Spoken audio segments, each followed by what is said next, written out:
plásticos italianos jamás durante 20 años ha dado utilidades.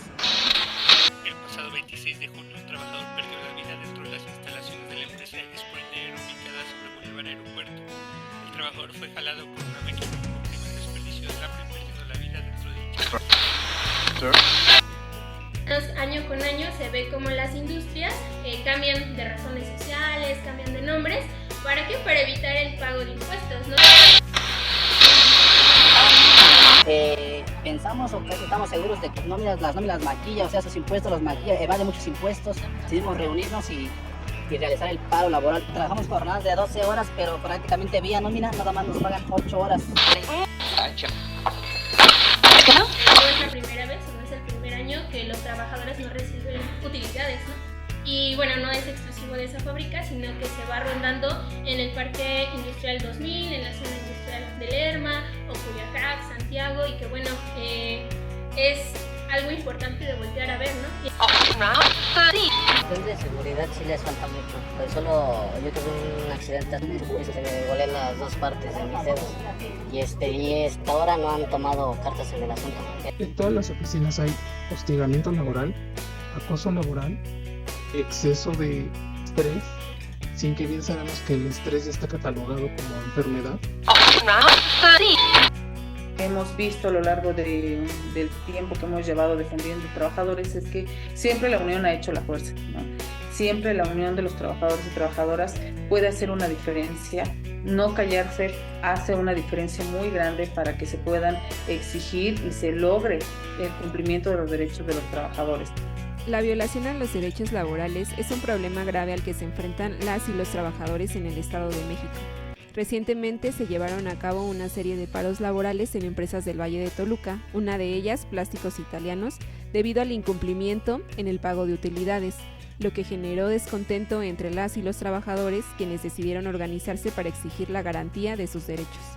Sin embargo, la falta de pago de utilidades no es el único atropello que sufren. También se enfrentan a jornadas laborales que superan las 8 horas sin que se les paguen horas extras, sueldos por debajo del salario mínimo o en el límite, falta de prestaciones, equipo para realizar su trabajo y en general condiciones seguras que garanticen la vida de las personas.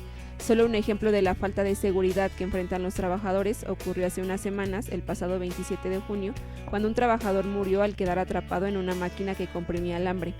A estas condiciones se suma el hostigamiento laboral y el acoso sexual que aleja a los trabajadores y trabajadoras de un entorno saludable para realizar sus labores, llevándolos al límite para que renuncien sin derecho a reclamar indemnización.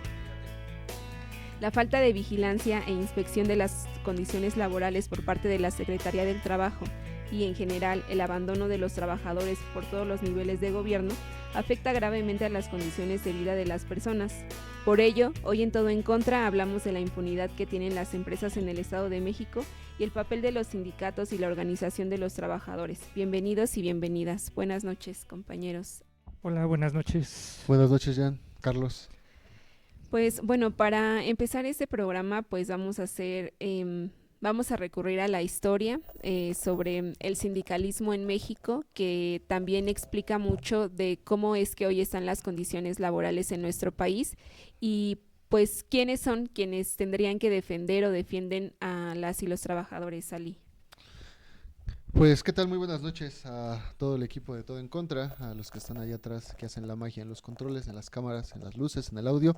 Y también antes de comenzar me gustaría mandarle un saludo muy especial a Miguel Ángel Alvarado, que sigue de recuperación allá en Ciudad de México, y también un fuerte abrazo a Estela Cuellar, que es su esposa, una de nuestras parroquianas, quizá nuestra parroquiana más humilde, que también ha estado muy muy vigente y informándonos de la salud de nuestro compañero Miguel Ángel Alvarado, y también al equipo de Viceversa, que es ahí fundador él, y aquí también de Todo en Contra. Ojalá te recuperes pronto, Miguel, y pronto estés acá en esta mesa de análisis, en esta mesa nocturna con Todo en Contra.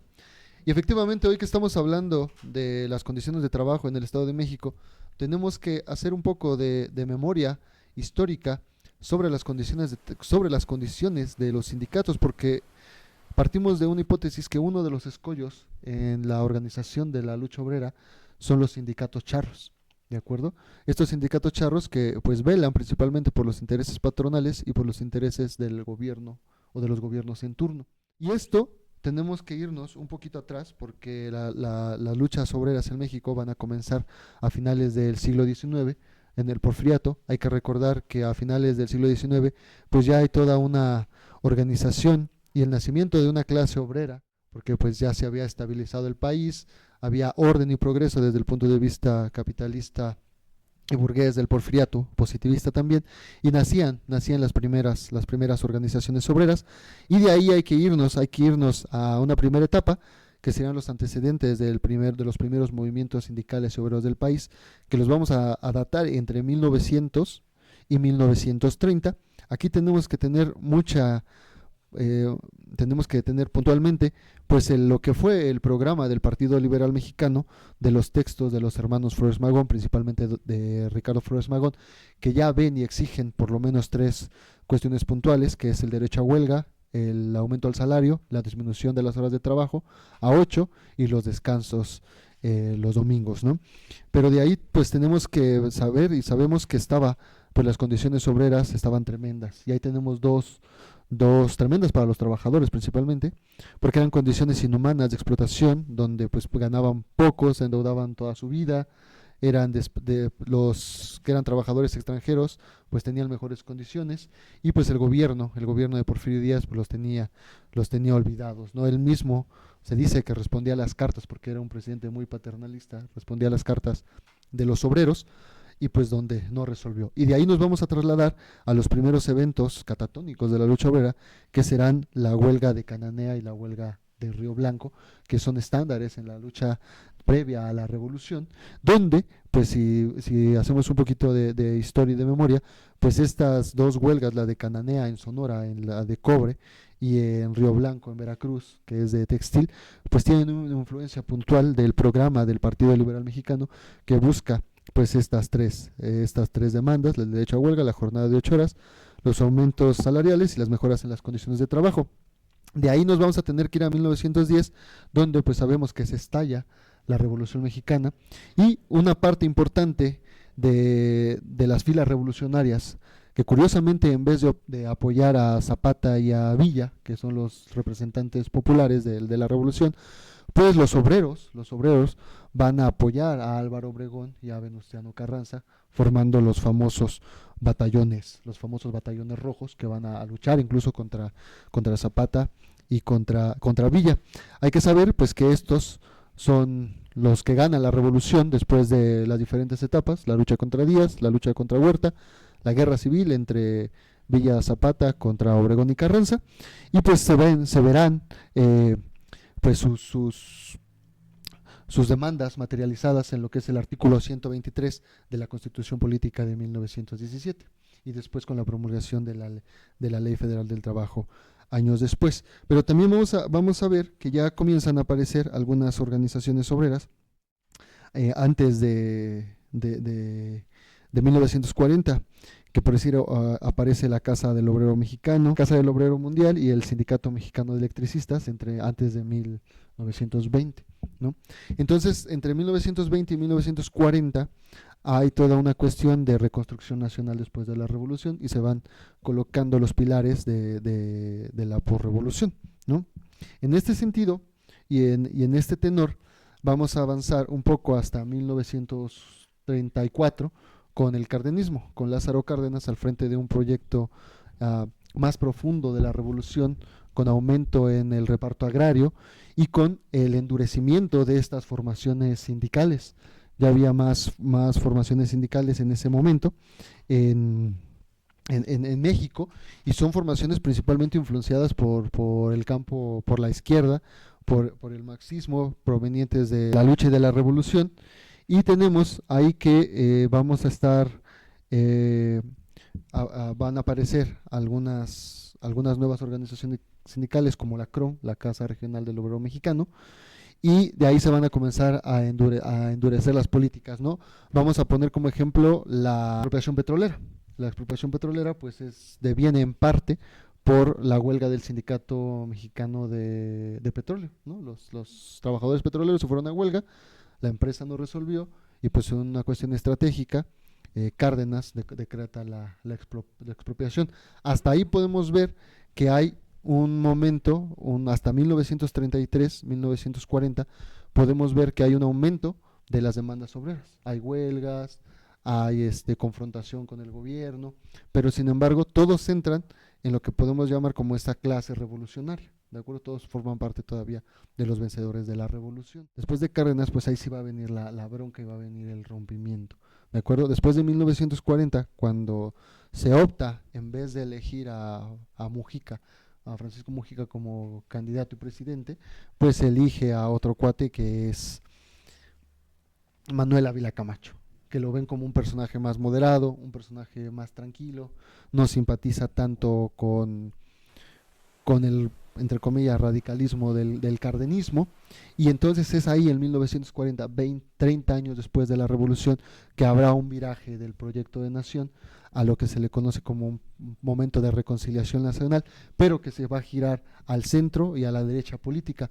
Es decir, que si entre 1910 y 1930 se favorecía o se intentó favorecer con sus resistencias muy marcadas a los obreros y a los campesinos, a partir de 1940 con Ávila Camacho, pues se va a optar por beneficiar a los poseedores del gran capital, a los terratenientes, a los hacendados, a los dueños de las empresas, y va a haber un enfrentamiento en los primeros 10 años, entre 1940 y 1950, entre estos sindicatos que han combatido, que son formados por excombatientes de la revolución y que pues mantienen las demandas, que si bien están ya materializadas en el artículo 123, pues siguen exigiendo que se cumplan principalmente. Y vámonos a ir hasta 1939, 10 años antes de que aparezca el charrismo, porque ya tenemos antecedentes de lo que está pasando. Y voy a ser muy puntual en el caso de Rubén Jaramillo, este líder agrarista que está en Morelos y que va a ser asesinado en el gobierno de Adolfo López Mateos, ¿no? En el cardenismo, Rubén Jaramillo logra constituir un ingenio azucarero donde van a trabajar pues, los campesinos de Morelos y van a vender pues, su caña, ¿no? Y el azúcar de la caña, ¿no? Jaramillo es líder de esta organización campesina que está en el... Campesina y obrera, ¿no? Campesina y obrera, sí, porque aparte de cosechar la caña la procesaban. Rubén, pues le dan el golpe, ¿no? Es el líder de los obreros, es el líder de los campesinos, le dan el golpe y lo quitan, ¿no? Lo quitan de la administración. ¿Y qué ponen? Ponen a un líder que convenga a los intereses tanto de los hacendados que rodean el ingenio como del gobernador y del gobierno de Morelos, ¿no? Esto ya en el gobierno de Manuel Ávila Camacho. Y aquí está, por decir, dice Castellanos en el libro México Armado, no obstante, la huelga, porque había estallado una huelga en 1942, el ejército va a rodear el ingenio y pasada la medianoche tomó la planta, hubo detonaciones y a los 2 meses el movimiento fue abatido. Rubén quedó más vulnerable ante la mirada enemiga. En vigilia permanente había sorteado los intentos de secuestro y el asesinato hasta 1943, ¿no? Pues si vemos, eso fue en 1939, 1942, ¿no? Y vamos a irnos después a 1938, donde sí van a aparecer ya los famosos líderes charro. El charrismo en México es un concepto que describe un fenómeno que involucra corrupción, autoritarismo y traición por parte de los líderes sindicales que se alían con las autoridades gubernamentales y patronales en lugar de defender los derechos de los trabajadores, ¿no? Ejemplos, pues el principal será Alfonso Ochoa Partida, que va a ser impuesto en el sindicato de ferrocarrileros, porque no había una dirigencia, se estaban peleando, y llegaron a imponer a Alfonso Ochoa Partida a través del ejército, a través de detener a los otros líderes ferrocarrileros, como Demetrio Vallejo o Valentín Campa, que vendrán después en la organización. Y pues este cuate, principalmente desde 1948, pues va a velar por los intereses de las empresas y va a velar también por los intereses del gobierno. Y de ahí va a aparecer el ejemplo del líder charro, ¿no? Que es Fidel Velázquez, el eterno líder de la CTM, ¿no? Este cuate que contaban las leyendas urbanas, que también igual se impone no en una votación, sino que es impuesto por parte del gobierno por ahí de 1940, ¿no? Hay que recordar también que de 1940 40 en adelante, el PRI se va a organizar en 3 organizaciones: la CTM, la Confederación de Trabajadores Mexicanos, la CNC, la Confederación Nacional Campesina, y la CNOP, la Confederación Nacional de Organizaciones Populares. Es donde se van a agrupar los diferentes sectores del PRI. Pero la CTM es puntual porque aglutina muchísimas organizaciones, pequeñas organizaciones obreras en el país, y va a ser este cuate de Fidel Velázquez, pues muy poderoso y muy rico también, ¿no? Y que pues va a ser encargado de borrar toda disidencia, borrar toda oportunidad democrática de que los sindicatos en México se renueven, y pues este cuate va a controlar a todos los líderes, ¿no? Y pues, si vamos más adelante, pues vamos a entrar después a Joaquín Hernández Galicia, la quina, en el sindicato de petroleros también, un muy eterno, a Elbester Gordillo, a Pascoe, ¿no? Y ahora pues estas organizaciones están un poco debilitadas, siguen formando del PRI, pero están un poco debilitadas. Pero si seguimos avanzando, pues vamos a llegar todo al periodo neoliberal, pues donde totalmente sigue la sumisión de estos sindicatos charros. Y si vamos más adelante, pues encontramos que con Fox, con Calderón y con Peña Nieto, pues van a existir algunos eventos de represión, como lo que pasó en Oaxaca, en Nochistlán, con Peña Nieto, y lo que pasó en Alesme, con la desaparición de Luz y Fuerza del Centro. Entonces, estas posiciones sindicales, con sindicatos fantasmas, donde se protegen a dirigentes corruptos y están controladas por parte del gobierno, pues provocan que las huelgas no sean tan poderosas, provocan que los obreros pues estén desalentados, que no quieran movilizarse, y además pues han servido estos sindicatos charros a intereses ajenos pues a la lucha al obrero. ¿Qué podrían hacer? Pues tendrían que buscar democratizarse, buscar su autonomía sindical y una total renovación de sus fuerzas, ¿no? Además de buscar otras formas más democráticas, ¿no?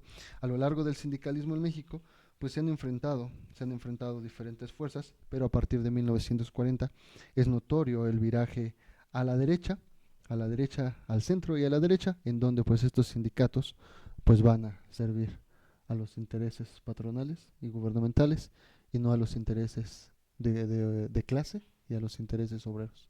Muchas gracias. Esta breve explicación histórica de cómo es que ha evolucionado el sindicalismo, pero también cómo es que ha evolucionado la lucha obrera, ¿no? Por mejores condiciones laborales, y que, o sea, a más de 100 años de que comenzaran estas organizaciones, pues todavía siguen organizaciones y sindicatos luchando por mejorar las condiciones laborales. Eso quiere decir que siguen siendo pésimas, ¿no? Pésimas condiciones para los trabajadores, salarios bajos, y de eso nos va a hablar un poco María José, quien es miembro de la Unión General de Trabajadores de México y sección Toluca, que nos va a explicar pues en una entrevista cuáles son las condiciones laborales de los trabajadores en el Valle de Toluca.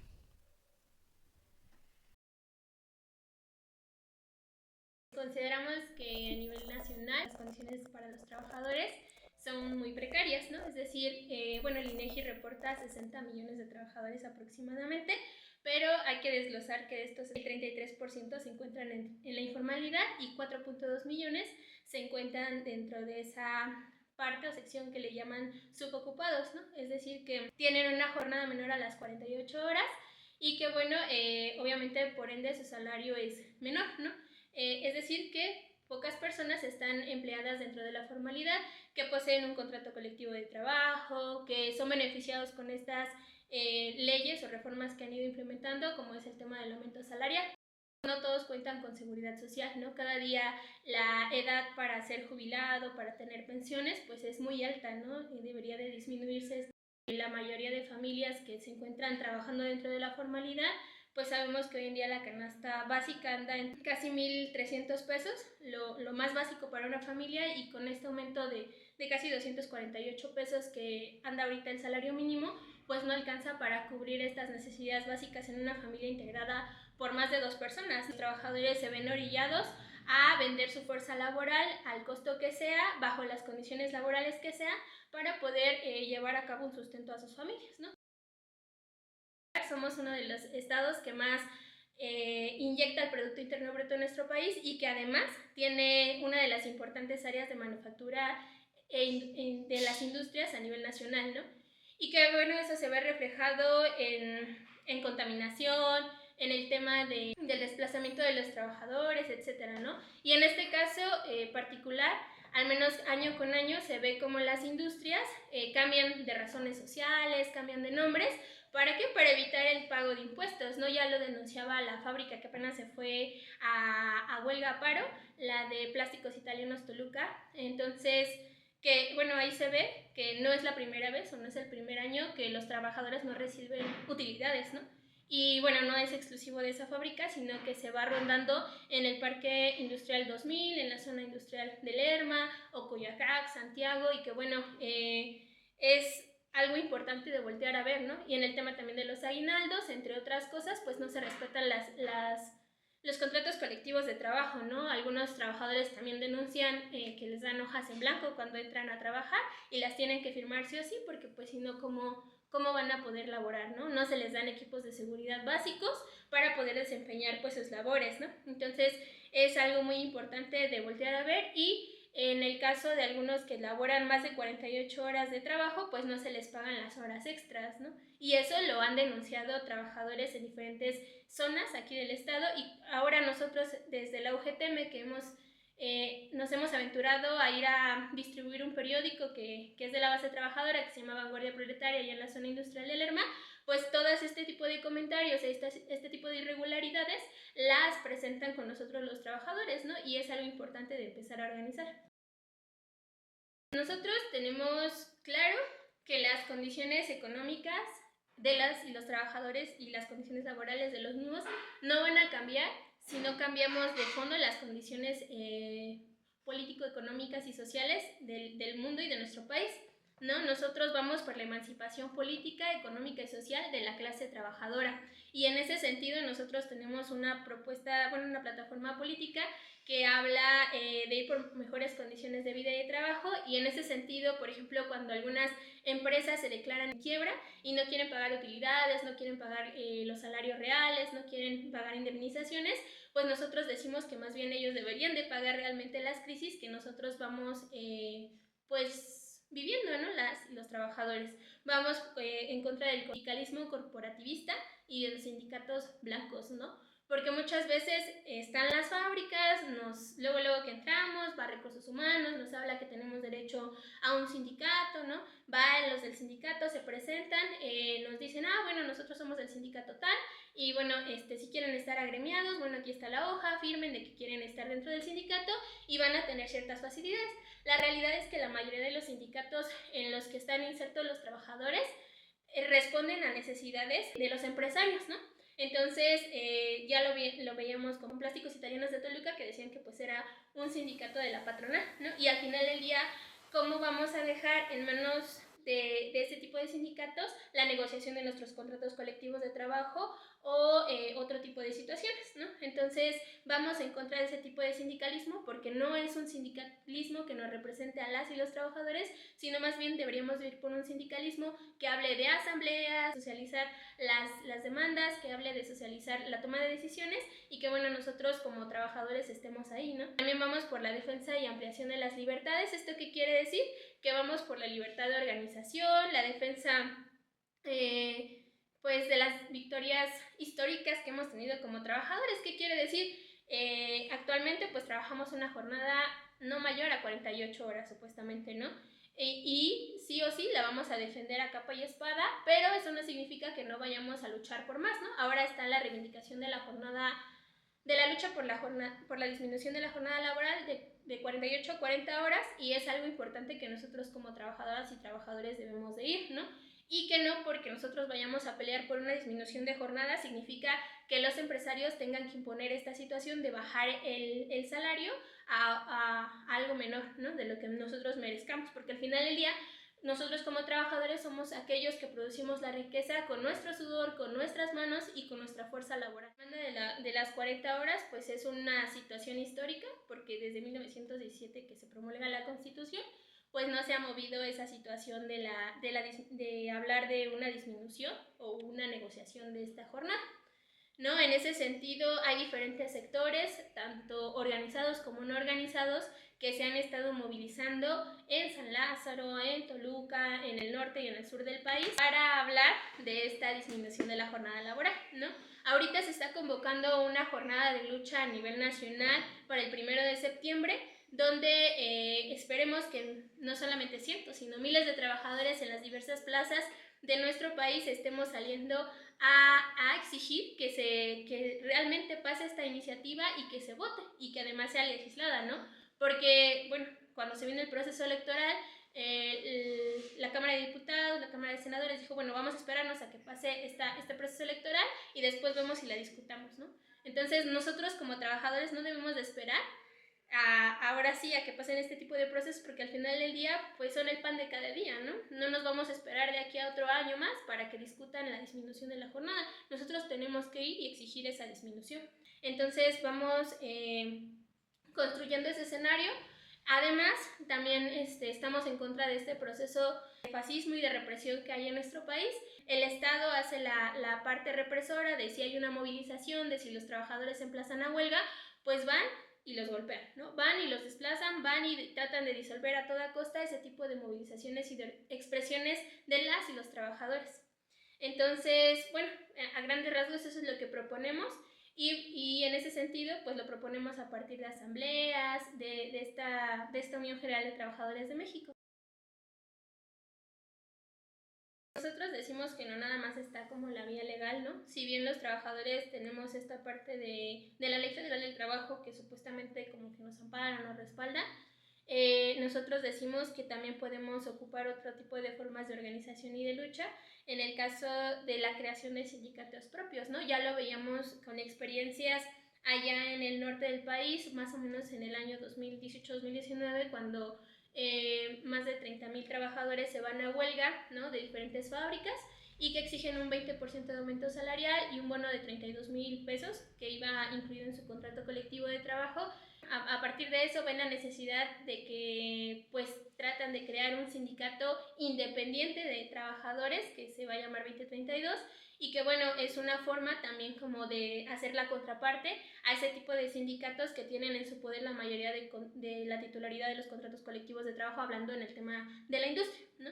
Entonces, una vez que nosotros hablemos de que hay otro sindicato que haga contrapeso y que además luche por la titularidad de este tipo de contratos de trabajo, podemos entonces hablar de incluso reevaluar las condiciones de cómo están escritos esos contratos de trabajo, ¿no? Podemos empezar a organizarnos y de qué otra manera, pues obviamente también a partir de asambleas, porque pues en todo el momento están cambiando las condiciones económicas, políticas de nuestro país y entonces en esa medida nosotros tenemos que sentarnos a dialogar con nuestros compañeros, con nuestras compañeras para ver qué necesidades hay y entonces ir y exigir de otra forma más elevada, pues obviamente es la construcción de un frente único que hablemos de trabajadores y de trabajadoras. Todas esas necesidades son una situación generalizada, no es exclusiva de un lugar y por eso debemos de hablar de la creación de un frente único donde estemos aglutinados de diferentes sectores, ya sea de la rama de servicios, de la rama de la industria, no sé, me imagino los artistas, etcétera,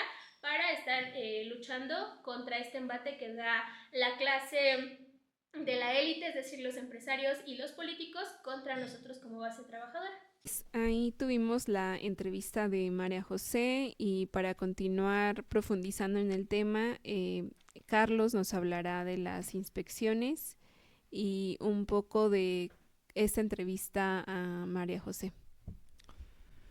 Sí, pues ya apuntan tanto el comentario histórico como lo que aborda Majo a tratar de describir ya una realidad que digamos tiene varias décadas en las que se ha venido construyendo y que pese a las modificaciones que ha habido en la última etapa, pues siguen predominando, ¿no? Y hoy el programa, de hecho, pues lo lanzamos una vez de haber visto esta realidad que se vive en Plásticos Italianos SADCB, pero en otras empresas que también han empezado a levantar la voz, y al mismo tiempo la información que va surgiendo en las últimas semanas. Por ejemplo, se da el caso de la mujer que fue encontrada asesinada en la zona industrial de Lerma, se da el caso de este llamado accidente laboral del trabajador de Brignair, ¿no?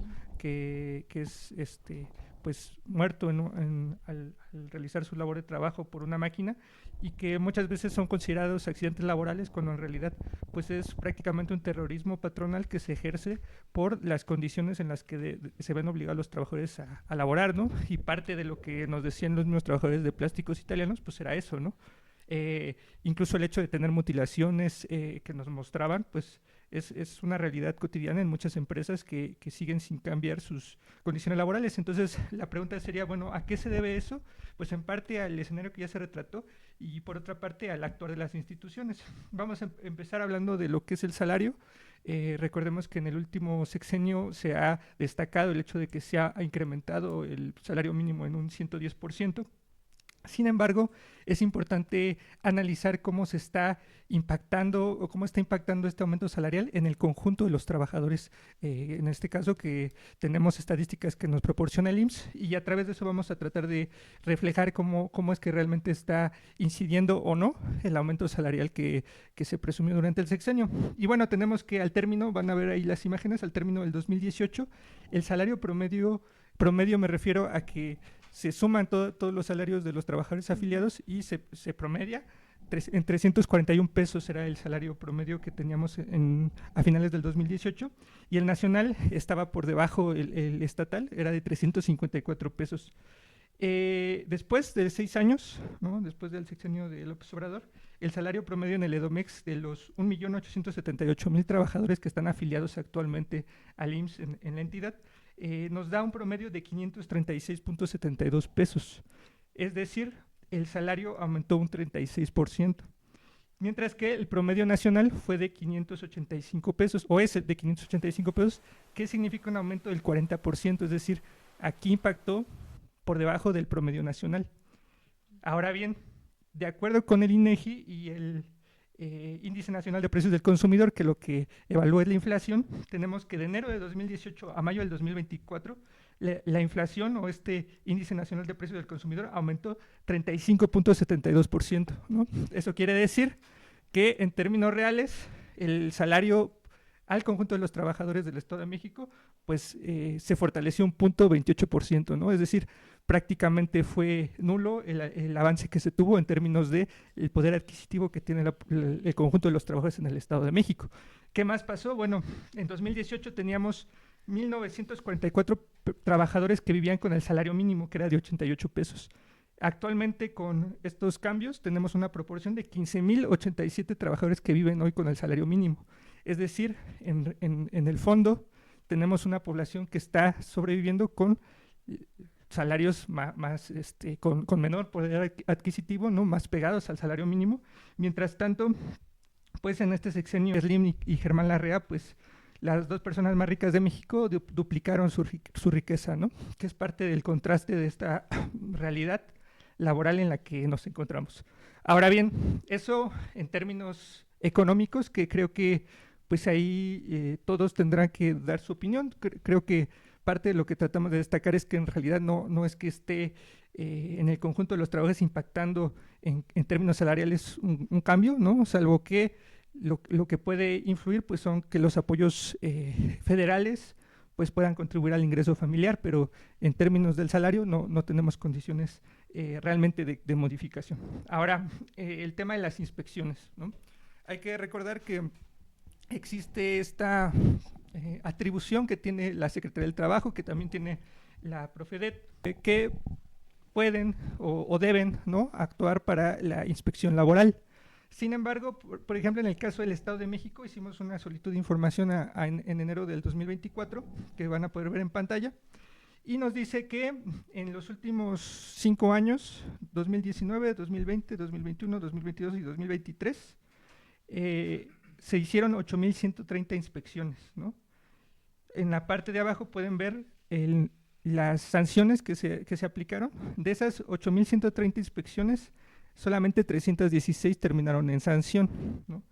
Ahora, ¿qué porcentaje representa? Bueno, en 2024 tenemos, de acuerdo a los datos del IMSS, que hay en el Estado de México 78.437 patrones, ¿no? Además, en enero, el propio secretario del Trabajo del gobierno actual de Delfina Gómez señaló al Sol de Toluca que había solo 50 inspectores, ¿no? Y que estos atendían 700,000 unidades productivas, ¿no? Esto quiere decir que si consideramos que cada unidad productiva pues, sería un centro de trabajo, pues solamente en 5 años la Secretaría del Trabajo ha alcanzado a inspeccionar al 1%, ¿no? de todas las unidades productivas, lo que quiere decir un descuido enorme en términos de regulación y que eso también pues termina impactando en estas jornadas de 12 horas, en estas condiciones laborales inseguras, en la falta de pago de utilidades, en registros, por ejemplo, en el IMSS, ¿no? Que eso es muy común, que los patrones registran con el salario mínimo a sus trabajadores, etcétera, ¿no? Serían los datos que queríamos aportar. Y bueno, derivado también del tema de las inspecciones, habría que mencionar este caso que pues lo hemos tenido que llevar prácticamente nosotros, que es el de la Asamblea Tenemos que Hablar, ¿no? La Asamblea de Trabajadores de Medios de la Comunicación, que hemos venido organizándonos para mejorar las condiciones laborales o modificar las condiciones laborales en el ámbito de la comunicación.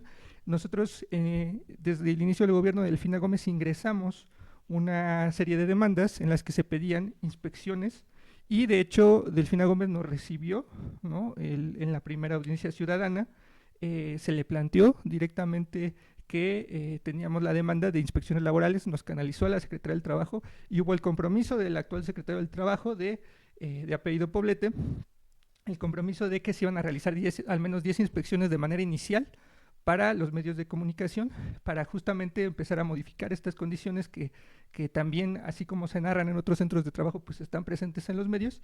Y a más de 8 meses seguimos a la espera de que avance esta demanda, ¿no? Eso pues también es reflejo de esta incapacidad del área de inspección laboral, pero también la falta de interés por atender problemas que incluso pues se comprometieron a nivel de la gobernadora, ¿no?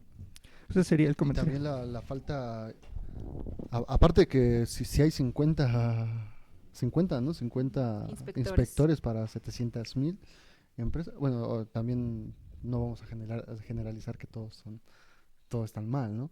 La mayoría yo creo que sí, pero yo creo que lo que falta es voluntad política, ¿no? Voluntad política y bueno, al menos en el caso de los medios, pues lo que más teme, por decir, el secretario del Trabajo o el encargado de las inspecciones, que sí lo visitamos varias veces, también hizo el compromiso de hacerlas, pues lo que más tiene el miedo es un periodicazo, ¿no? Que les dan un periodicazo ahí a su imagen, pero esto reafirma lo que venimos hablando, que desde 1940 pues se privilegia los intereses de los patronales de las empresas y no de los obreros, ¿no? Sí, justo es lo que iba a comentar respecto a cómo, o sea, con lo que tú explicabas de cómo se fueron gestando los movimientos obreros y a la par también cómo se fue gestando el sindicalismo en México y cómo pasó a convertirse en un sindicalismo charro que beneficiaba a las patronales, pero tiene también que ver, o sea, como para que lo entendamos como de manera, digamos, articulada, que tiene que ver con estas alianzas, ¿no? Entre los políticos y los empresarios, ¿no? O sea, ellas se van gestando como estas alianzas que obviamente terminan por joder más a la clase obrera y bueno, no solamente a los obreros y obreras, ¿no? Sino como comentaba Carlos, en general las condiciones laborales pues en todos lados, ¿no? O sea, para los profesionistas, para los trabajadores, o sea, de todos los lugares del campo, la ciudad, etcétera. Y pues también eso se refleja en que pues no ha habido políticas o leyes que se impulsen para modificar estas condiciones laborales. O sea, por ejemplo, recientemente se modificó en México las vacaciones, ¿no? O sea, el acceso a las vacaciones, y se pasó de 7 días a 12, ¿no? Que es un gran avance, pero que sigue siendo limitado comparado con otros países, pues en América Latina y pues no digamos en Europa, ¿no? Pero, por ejemplo, está todavía el tema de la reducción de la jornada laboral a 40 horas, que ya, o sea, un poco con las entrevistas que se realizaron, que realizó Todo en Contra a los trabajadores de Plásticos Italianos, pues nos dábamos cuenta que las empresas siguen teniendo muchísimas artimañas para hacer trabajar más a los trabajadores sin que tengan un castigo, ¿no? Porque, o sea, pues ellos comentaban, ¿no? Trabajamos 12 horas, pero nominalmente, bueno, en la nómina solamente nos pagan 8 y el resto, o sea, sí se los pagan, pero se los pagan, digamos, como en efectivo, que ya es obviamente una violación a sus derechos laborales, violaciones a las leyes, y que no hay una autoridad que esté revisando, que esté inspeccionando, o sea, porque sí, o sea, hay 50 inspectores, ¿no? Pero pues no hay como una intención.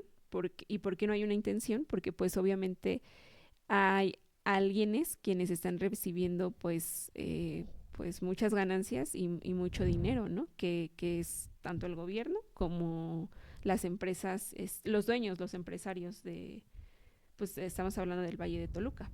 Sí, también hay otra arista más, aparte de lo que ya hemos tocado, de la falta de acción del gobierno, el sindicalismo charro, que complica las cuestiones de los obreros, de los obreros. También hay que señalar que pues muchos un político es un empresario, ¿no? Hay muchos políticos empresarios, por decir, vamos a poner el caso de Metepec, ¿no? Hay una zona donde pues el dueño de los terrenos y todo eso pues es el líder vitalicio del PT de Metepec, ¿no?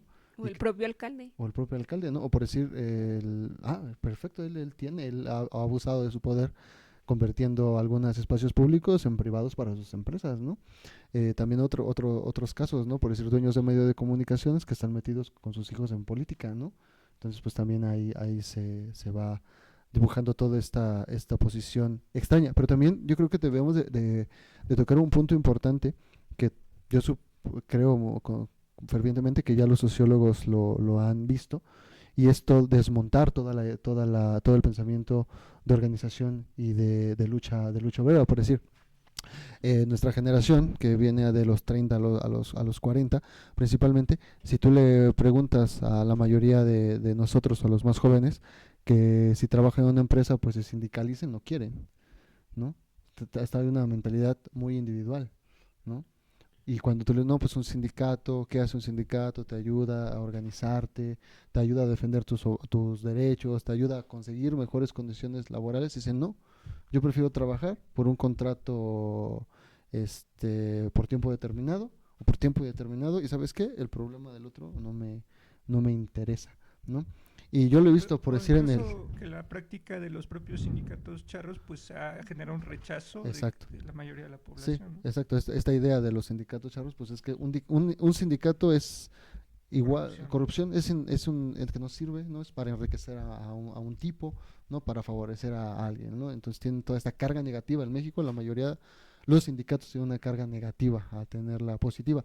Por decir, vamos a verlo en cuestiones a magnitud. Cuando se aprobó el Pacto por México en 2013-2014 con Peña Nieto, el PRI y el PAN, ¿no? Que además las famosas reformas estructurales pues fueron aprobadas por corrupción.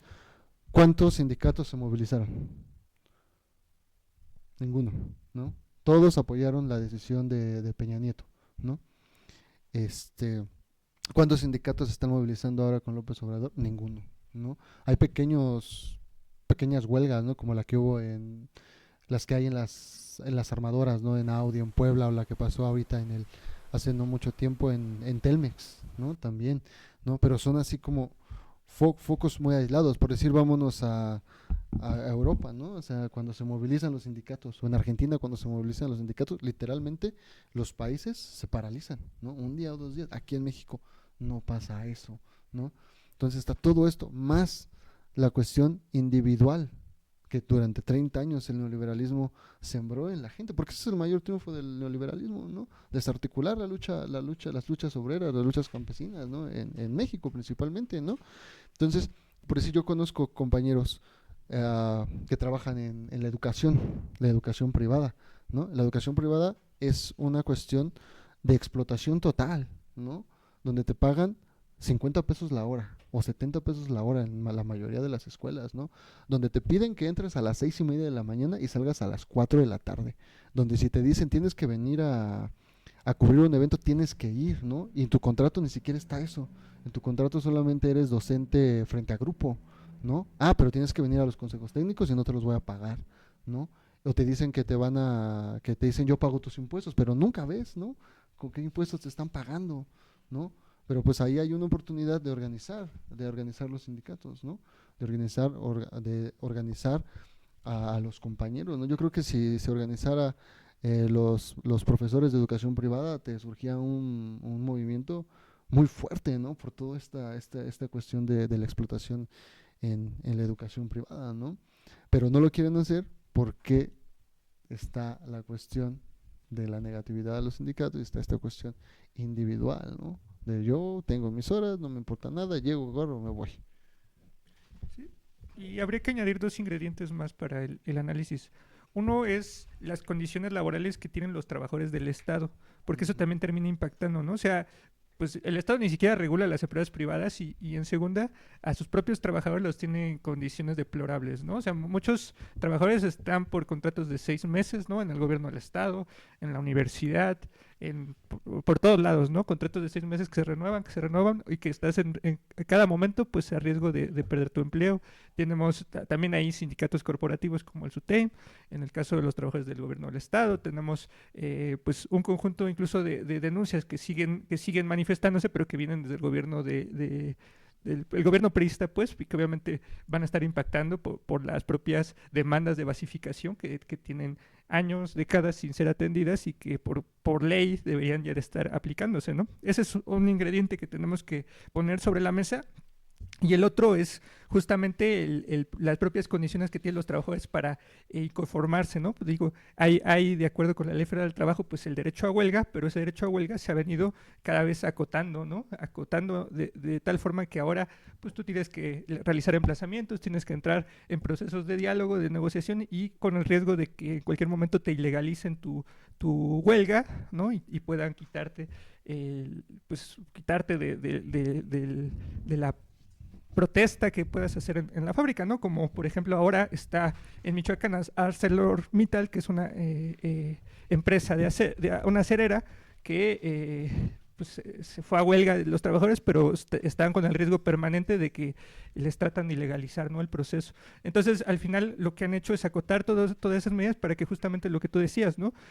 No se den manifestaciones de fondo, ¿no? Pues digo, en México una huelga general no ha habido desde la Revolución Mexicana, ¿no? Desde antes de la Revolución, y hablamos de más de 100 años, ¿no? Donde ha sido incapaz la clase obrera de poder unificadamente salir a exigir derechos, mientras que en otros países, como Argentina, como Europa, pues tienen todavía condiciones y ya han empujado huelgas generales frente a escenarios de distinto tipo, ¿no? Sí, me permites también otra cuestión es que entre el outsource y la flexibilidad laboral también hay una cuestión legal que también desarticula la organización colectiva, porque tú como trabajador, que se pone muy en boga y lo ensalzan mucho, es que tú como individuo puedes solucionar tu conflicto con la patronal sin necesidad de que haya un sindicato o una organización que te respalde. Entonces, ¿qué haces tú? Tú agarras y te vas a las juntas, bueno, ya no son juntas de conciliación, lo que eran las juntas de conciliación, vas a eso, pero vas solo, no vas ni con un abogado, ni con alguien que te respalde, y vas y te agarran, te meten entre la revictimización de estos defensores que deberían ser defensores de los trabajadores junto con los abogados de los patrones, pues te doblan la manita, ¿no? Y te hacen firmar ahí un convenio porque pues tú estás desesperado porque no tienes otra chamba y necesitas el dinero, ¿no? Y casos los tenemos documentados, ¿no? De compañeros en los medios que van solos a resolver los problemas con con su patrón, donde los obligan a firmar renuncias, donde llegan con su aparato jurídico a amedrentar, ¿no? Y eso es ensalzamiento de, estamos, ya la Profedet ya resolvió 500,000 conflictos entre trabajador y empleado, pues es una trampa, ¿no? Porque al final te dicen, tú como individuo solucionalo, no necesitas otra cosa, ¿no? Sí, bueno, creo que también influye mucho el desconocimiento que tenemos los trabajadores y trabajadoras respecto a nuestros derechos laborales, porque, bueno, sí, respecto a nuestros derechos laborales y creo que, y cómo proceder o cuáles son como los caminos que se deben tomar para iniciar una denuncia o incluso para iniciar una huelga, ¿no? Porque, por ejemplo, ahora que ocurrió lo de los paros de labores en el Valle de Toluca, en varias empresas, pues en algunas entrevistas,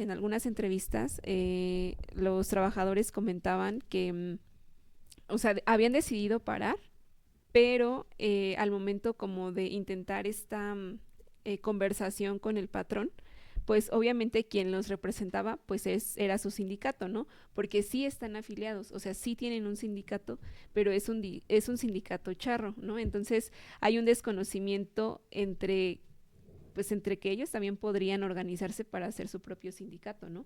Pero obviamente eso es un conocimiento legal que ha puesto, o sea, que pues lo indica en la Ley Federal del Trabajo y que las autoridades han estipulado, tanto cómo conformar un sindicato y cómo vas a defender tus derechos, qué procedimientos vas a seguir. Entonces, pues ahí existe ese desconocimiento y ese desamparo y evidentemente pues eso genera incertidumbre y frustración en ellos que pues deciden desistir también muchas veces con el proceso y que a veces no tiene que ver mucho con esta cuestión, o sea, sí seguramente hay casos, ¿no? Del individualismo, sino también de cómo es que viven en sus centros de trabajo, ¿no? Porque por ejemplo, también, pues ahora ya está considerada, ya hay enfermedades que se consideran como el estrés o como la depresión, enfermedades causadas por el trabajo, ¿no?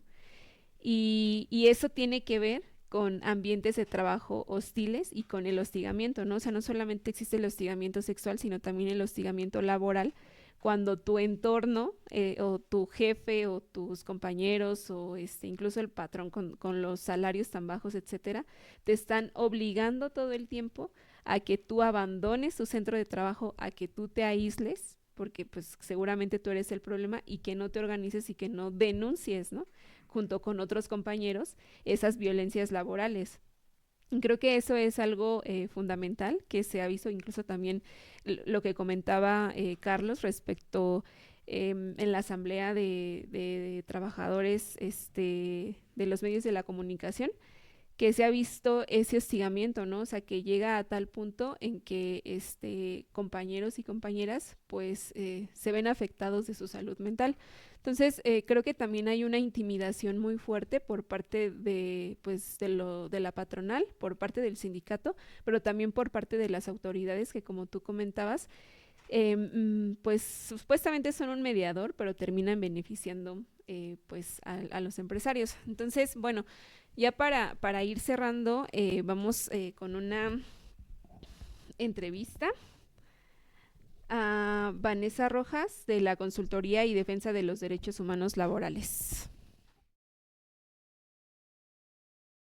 En materia laboral, una de las principales, o me atrevería a decir, la principal causa por la que nos buscan son por despidos injustificados. Despidos que tienen que ver, ya sea porque el patrón está excediendo sus atribuciones. ¿En qué sentido? Les ponen jornadas de trabajo más amplias de lo que establece su contrato, no respetan horarios laborales, la paga que se les da, el pago o el salario que se les proporciona no es acorde a lo que ganan o con lo que están dados de alta en el Seguro Social. Y últimamente, una de las razones que más se nos ha llegado, sobre todo en el ámbito educativo, es decir, con universidades y escuelas a nivel medio superior, a los profesores profesores, sobre todo a los varones, deciden o quieren correrlos, ya sea porque están haciendo lucha sindical o porque están ejerciendo su derecho a la lucha sindical o incluso porque tienen alguna demanda que no se ha atendido y ya tienen mucho tiempo, cuando hemos identificado que las escuelas quieren correrlos, pues lo más fácil es iniciar una investigación administrativa con el tema de violencia de género.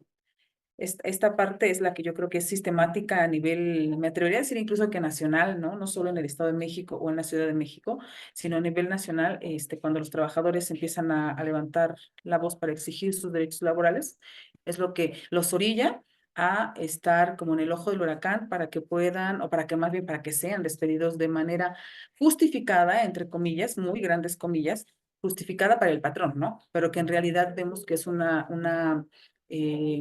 pues un atropello a sus derechos humanos laborales.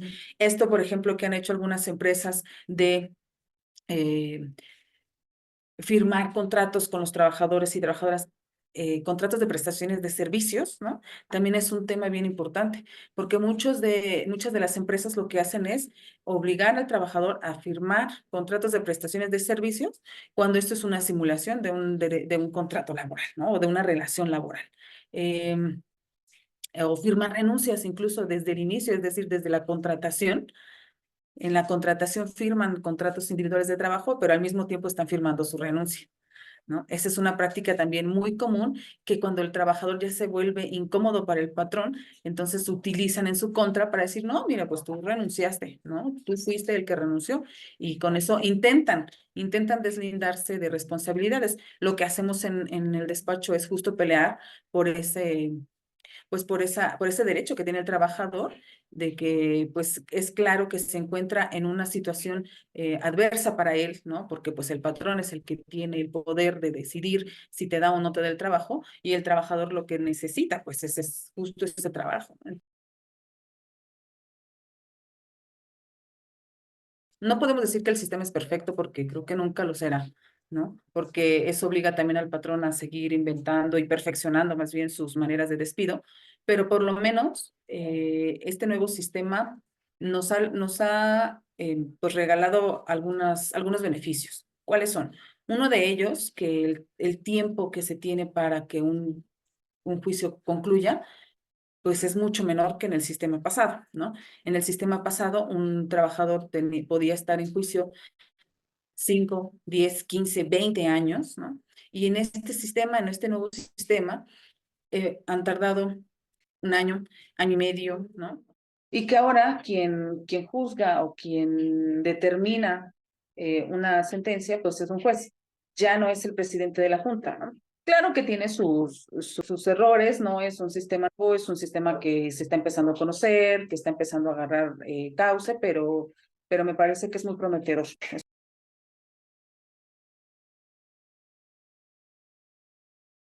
Lo que siempre les hemos recomendado es, primera, tratar de documentar todas estas violaciones. Hay diferentes maneras, ¿no? Por ejemplo, si trabajan horas extras, pues hay que documentar, registrando a qué hora entro, a qué hora salgo, ¿no? Si hago una petición al patrón o a la patronal, pues hay que hacerlo de preferencia por escrito, ¿no? Y si es un correo electrónico, pues tratar de resguardar la información del correo electrónico.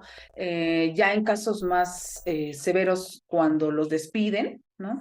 Lo que siempre les recomendamos es asistir con testigos, y eso claramente muchas de las veces no se puede, pero por lo menos grabar un audio o un video si es que se puede, ¿no? O sea, documentar de alguna manera todo lo que está sucediendo. Y la otra sí es que deben tener un pequeño manual para saber lo básico de nuestros derechos laborales, ¿no? Cuánto me toca de aguinaldo según la Ley Federal del Trabajo, cuántos días de vacaciones me tocan, porque además la Ley Federal del Trabajo ha hecho cambios recientemente, ¿no? Cuántas horas dice que tengo que trabajar, cuántas horas extra estoy obligado u obligada a cubrir para la empresa, cómo se me tienen que pagar, ¿no? O sea, como este pequeño manual que insisto, hemos trabajado con algunos trabajadores, les sirve, ¿no? Para poder defenderse o medio intentar defenderse ante una grave violación a sus derechos laborales, ¿no?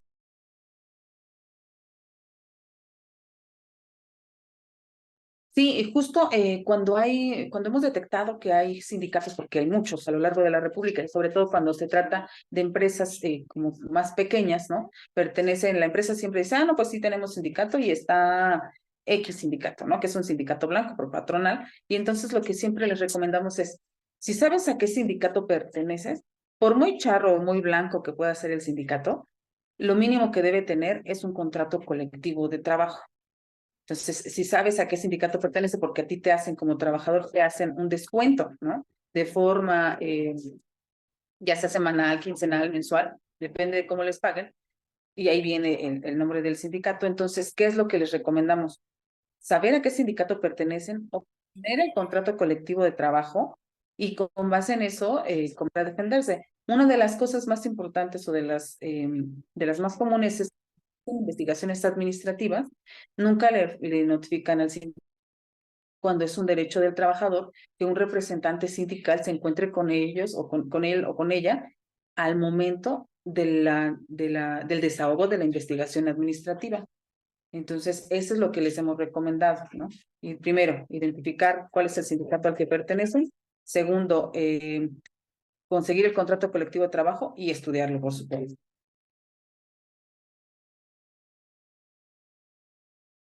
Sí existe. Yo considero que siempre ha existido, ¿no? Siempre ha existido esta crisis a nivel nacional, que atropella, ¿no? Los derechos laborales de los trabajadores, pues porque este poder que genera el patrón sobre el trabajador, pues siempre va a existir, ¿no? Nunca va a haber una igualdad de condiciones entre el patrón y el trabajador, y eso claramente va a traer una crisis, de las condiciones laborales, ¿no? O desde el obrero, ¿no? Hasta el que pueda considerarse o quiera considerarse un trabajador incluso de confianza, ¿no? Porque los trabajadores de confianza incluso es peor porque pareciera que no tienen derechos laborales, ¿no?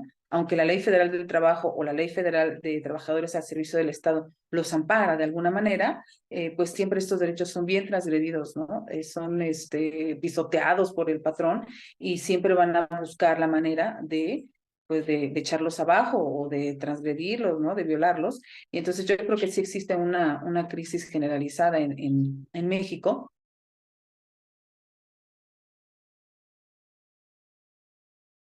¿Qué se debe de hacer? Bueno, solicitarlo primero, ¿no? Por eso te decía hace ratito, todo con evidencia es mejor, presentarlo por escrito es mejor, una solicitud que se le haga llegar al patrón en la que digas, más bien en la que solicites el pago de esta prestación de las utilidades en tiempo, ¿no? Que es mayo, en el mes de mayo, incluso desde un poco antes, para que se le pueda hacer el pago, ¿no? Si no se hace, entonces hay que demandarlo. Hay que demandar el pago de esa prestación, ¿no? Y el juez, sí es bien cierto que el juez no te puede decir, sabes que te corresponden 5 pesos de pago de utilidades, porque ese monto no lo determina el juez, ese monto lo determina el patrón, pero el juez sí puede obligar a la empresa a pagarle al trabajador lo que le corresponde de utilidades, ¿no? Así sea 5 pesos o 1 millón, ¿no? La cantidad que fuese, sí se puede, ¿no? Primero entramos a la conciliación para que se pueda, por la vía más amable, ¿no? Solicitar el pago a la patronal, y si no se realiza, pues entonces hay que demandar. Aquí es bien importante el término que se tiene para eso, porque muchos trabajadores no saben como un poco de estos tiempos o no los identifican mucho, pero una vez que no se te hace el pago de esta prestación en específico, tienes 1 año para demandar.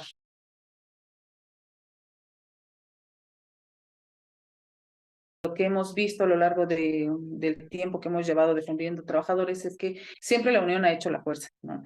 Siempre la unión de los trabajadores y trabajadoras puede hacer una diferencia. No callarse hace una diferencia muy grande para que se puedan exigir y se logre el cumplimiento de los derechos de los trabajadores. Y la otra es pues que se puedan acercar con una persona o con unos compañeros abogados que puedan darles una buena orientación, que sigan investigando, capacitándose, ¿no? Para que no les pues no les violenten tanto sus derechos laborales, ¿no? Pues ahí escucharon a Vanessa Rojas, agradecerle pues por su intervención bastante ilustrativa en términos de qué hacer para aquellos trabajadores que están pues o que quieran iniciar una lucha por la falta del pago de utilidades, aquellos que quieren avanzar en términos de formar un sindicato, aquellos que quieren avanzar en cualquier tipo de proceso jurídico laboral en el ámbito laboral, y pues ahí están algunas herramientas que nos permiten también pues acercarle, ¿no?, a los trabajadores que nos siguen pues opciones en las que pueden acudir. De hecho, nos comentó que si quería algún trabajador más adelante tener alguna asesoría o acercamiento con esta consultoría, pues nos puede mandar un mensaje y nosotros lo canalizamos ahí con este espacio que es de la Ciudad de México, pero pues que atiende casos a nivel nacional, y pues también es una de las alternativas, así como las alternativas que nos planteó Majo en su intervención como parte de la Unión General de Trabajadores de México. Y pues sobre eso creo que entraríamos a la parte final, ¿no? Sí, pues bueno, creo que sería importante que diéramos una conclusión respecto a este panorama tan perverso de la explotación que vivimos los trabajadores en México. Ali, tu comentario final. Bueno, mi comentario final radica en que debemos seguir organizándonos, ¿no?, entre todos. O estas jornadas que he visto que hacen desde el Partido Comunista Marxista-Leninista, ¿no?, afuera de las fábricas, repartiendo periódico, invitando a los compañeros, ¿no? Yo creo que en la organización fraterna, en la organización combativa, pues estará el futuro de mejorar estas condiciones. Y algo importante que sí quisiera recalcar, pues es que se denuncie, ¿no?, que se denuncie lo que hicieron los compañeros de Plásticos Italianos, los que hicieron los compañeros de Springer, los que hacen los diferentes compañeros en las redes sociales, pues que lo magnifiquen, que lo viralicen y que salgan, ¿no?, porque esta situación pues ya no va no debería de continuar. Y pues decir también que nada que sea considerado individual vino solo, todo es a través de la colectividad de los compañeros, y que no caigamos en esa trampa de decir lo resuelvo yo solo, sino que construyamos 100 años, más de 100 años después de la revolución y de los primeros intentos de tener sindicatos democráticos, populares, de clase, pues retomemos esas luchas que hay, ¿no?, en el país. Y pues como decimos, ¿no?, por aquí, todo en contra nació por eso, ¿no?, por la organización de compañeros periodistas, pues que estamos cansados, ¿no?, de la situación. Gracias, Ali. Carlos. Pues sí es importante como entender que este panorama de crisis en temas de derechos laborales pues no puede como llevarnos a la amargura, ¿no?, o a pensar que no es posible hacer algo. Más bien la intención del programa es justo poner todos los elementos sobre la mesa para poder de manera integral atenderlos, ¿no? ¿Qué enseñanzas nos deja, digamos, este contexto? Pues que los trabajadores no podemos pensar, uno, que de manera individual lo vamos a resolver, pero tampoco solamente con una acción limitada a nuestra empresa, ¿no? Que tenemos que justamente empezar a articular más allá de lo que tenemos en nuestro entorno inmediato, a levantar demandas más amplias, ¿no? Hoy está el planteamiento de la lucha por las 40 horas, ¿no? Ya lo explicó Majo también en la entrevista, lo comentó también Jan. Está, por ejemplo, eso ya como un llamado para que el 1 de septiembre los trabajadores exijan a los nuevos legisladores que se apruebe por parte de esta nueva legislatura de mayoría de Morena, pues la jornada laboral de 40 horas que fue pues prácticamente eliminada del llamado Plan C de López Obrador. Está lo mismo, pues una serie de llamamientos para ir construyendo espacios de organización sindical, y un poco eso, tener que pensar que si nos enfrentamos a condiciones laborales adversas en el centro de trabajo, tenemos que empezar por conocer nuestros derechos laborales, empezar a organizar talleres de formación en términos de cuáles son nuestros derechos y cómo atenderlos, y empezar a organizar también la perspectiva de que